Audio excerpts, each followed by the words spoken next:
সবাইকে স্বাগতম আমার ইউটিউব চ্যানেলে।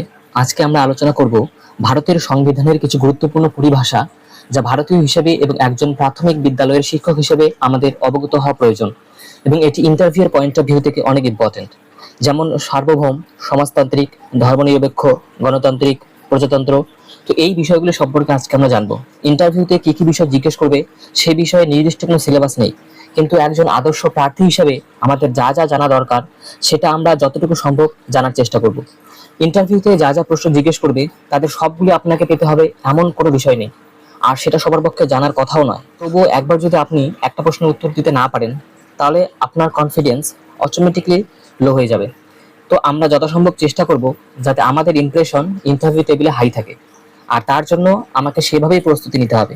তো শুরু করা যাক আজকের ভিডিও। ভারতের সংবিধানের প্রকৃতি। ভারতীয় সংবিধান পৃথিবীর বৃহত্তম লিখিত অপরিবর্তনীয় সংবিধান।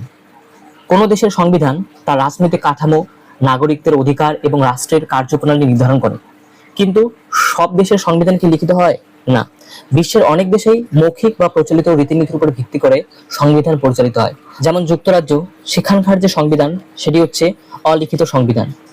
কোনো নির্দিষ্ট লিখিত নথি নেই যা সংবিধান হিসাবে বিবেচিত হয়, কিন্তু ভারতের সংবিধান একেবারেই ব্যতিক্রম। এটি একটি পূর্ণাঙ্গ, বিস্তারিত ও লিখিত সংবিধান, যা আমাদের দেশ পরিচালনার একটি সুস্পষ্ট দিক নির্দেশনা দেয়। এরপর ভারতীয় সংবিধানে ভারতকে স্বাধীন, সার্বভৌম, সমাজতান্ত্রিক, ধর্মনিরপেক্ষ, গণপ্রজাতান্ত্রিক দেশ হিসাবে পরিগণিত করা হয়েছে। পরবর্তীতে আমরা এগুলো সম্পর্কে ডিটেলসে জানব। এরপর সমাজতান্ত্রিক, ধর্মনিরপেক্ষ, আধা ধর্মতান্ত্রিক, সংহতি, ভ্রাতৃভাব এই শব্দগুলি 1976 সালের 42তম সংশোধনীর মাধ্যমে সংবিধানের সঙ্গে যুক্ত করা হয়। ভারতের সংবিধানে মোট 25টি অংশ, 448টি ধারা এবং 12টি তফসিল ও 106টি সংশোধনী রয়েছে। সংবিধানের খসড়া কমিটির চেয়ারম্যান ছিলেন ডক্টর বি.আর. আম্বেদকর, এবং এনাকে সংবিধানের জনক বলা হয়। ভারতের এই সংবিধান গৃহীত হয়েছিল 26 নভেম্বর 1949 সালে এবং কার্যকর হয় 26 জানুয়ারি 1950 সালে।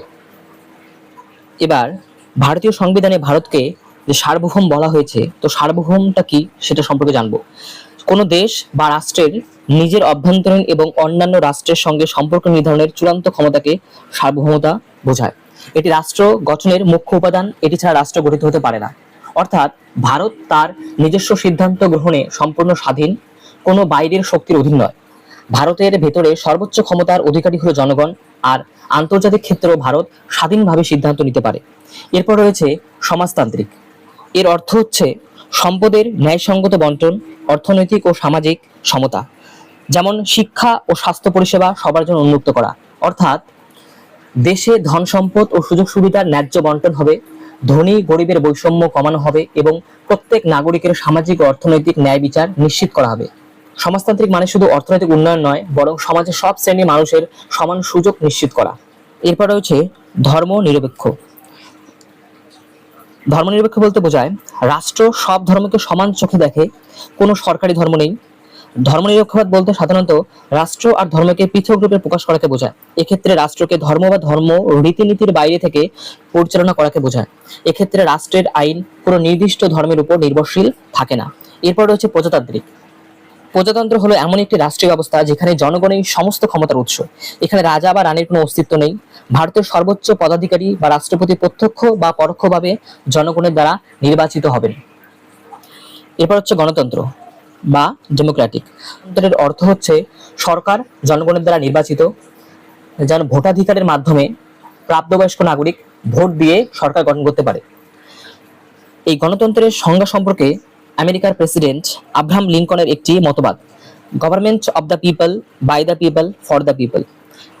এই লাইনটির অন্তর্নিহিত অর্থ হচ্ছে গভর্নমেন্ট অব দ্য পিপল এর অর্থ হচ্ছে সরকার গঠিত হয় জনগণের জন্য, রাষ্ট্রের আসল মালিক জনগণ। যেমন ভারতীয় সংবিধান শুরু হয় we the people of India. এরপর হচ্ছে বাই দ্য পিপল, অর্থাৎ সরকার পরিচালনার ক্ষমতা জনগণ দেয় তাদের নির্বাচিত প্রতিনিধিদের মাধ্যমে। যেমন ভোটাধিকার ব্যবহার করে জনগণই ঠিক করে দেয় কারা দেশ চালাবে। এরপর রয়েছে ফর দ্য পিপল। এর অর্থ হচ্ছে সরকারের সব সিদ্ধান্ত নেওয়া উচিত জনগণের কল্যাণের জন্য। শিক্ষা, স্বাস্থ্য, কর্মসংস্থান, ন্যায় বিচার এগুলোই সরকারের মূল লক্ষ্য। এরপর রয়েছে প্রজাতন্ত্র ও গণতন্ত্রের মধ্যে পার্থক্য। প্রজাতন্ত্রে দেশের প্রধান রাষ্ট্রপতি জনসাধারণের দ্বারা প্রত্যক্ষ বা পরোক্ষভাবে নির্বাচিত হবেন, যেখানে রাজতন্ত্র থাকবে না।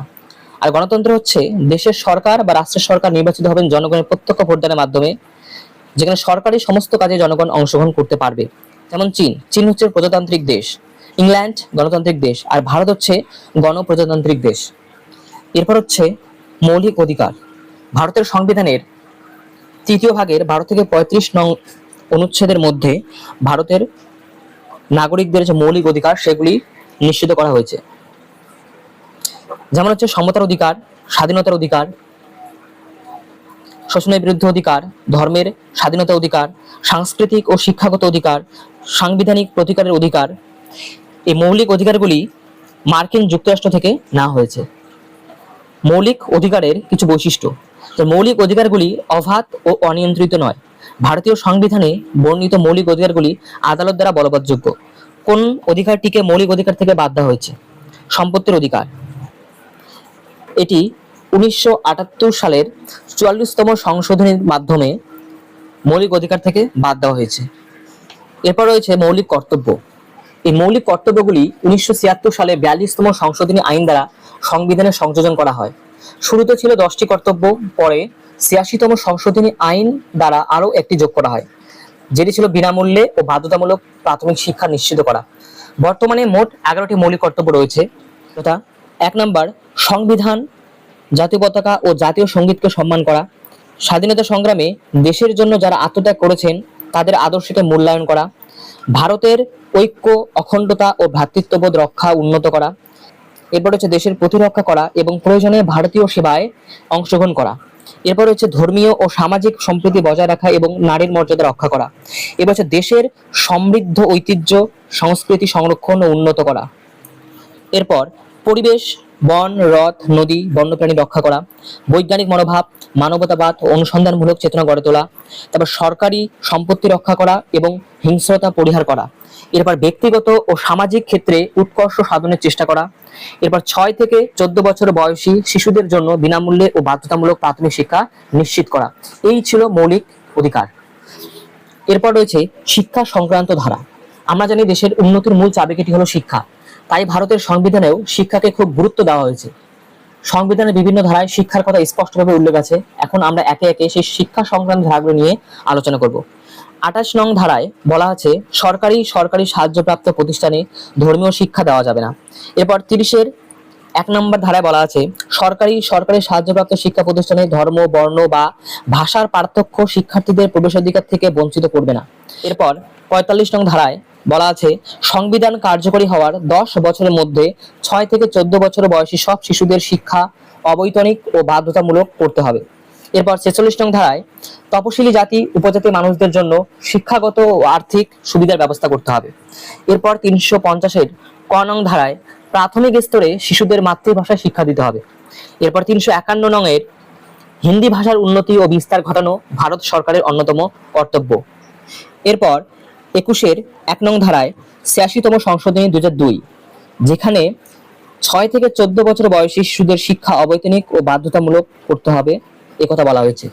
এরপর পার্ট 3 14, 15 ও 16 নং ধারায় সকলের জন্য সমান অধিকারের কথা বলা হয়েছে। এবার 15 থেকে 16 নং ধারায় নারী শিক্ষার কথা বলা হয়েছে। এরপর 29 নং ধারায় সংখ্যালঘুদের শিক্ষা সংক্রান্ত সমান অধিকারের কথা বলা হয়েছে। এরপর 30-এর 1 নং ধারায় সমস্ত ধর্মগত ও ভাষাগত সংখ্যালঘুদের নিজেদের ইচ্ছে মতো বিদ্যালয় স্থাপন ও পরিচালনার অধিকার থাকবে। এরপর 30-এর 2 নং ধারায় এই ধারা অনুযায়ী ধর্ম ও ভাষার দিক থেকে সংখ্যালঘুদের দ্বারা প্রতিষ্ঠিত বিদ্যালয়গুলিকে সংখ্যালঘু অজুহাতে সাহায্য দানে রাজ্য কোনো বৈষম্য করতে পারবে না। আজকের আলোচনা এখানে শেষ। আশা করি এই আলোচনা আপনাদের উপকারে আসবে। এই ভিডিওটির PDF আমার টেলিগ্রাম চ্যানেলে পাবেন। ভিডিওটি ভালো লাগলে লাইক, শেয়ার ও সাবস্ক্রাইব করতে ভুলবেন না। ধন্যবাদ।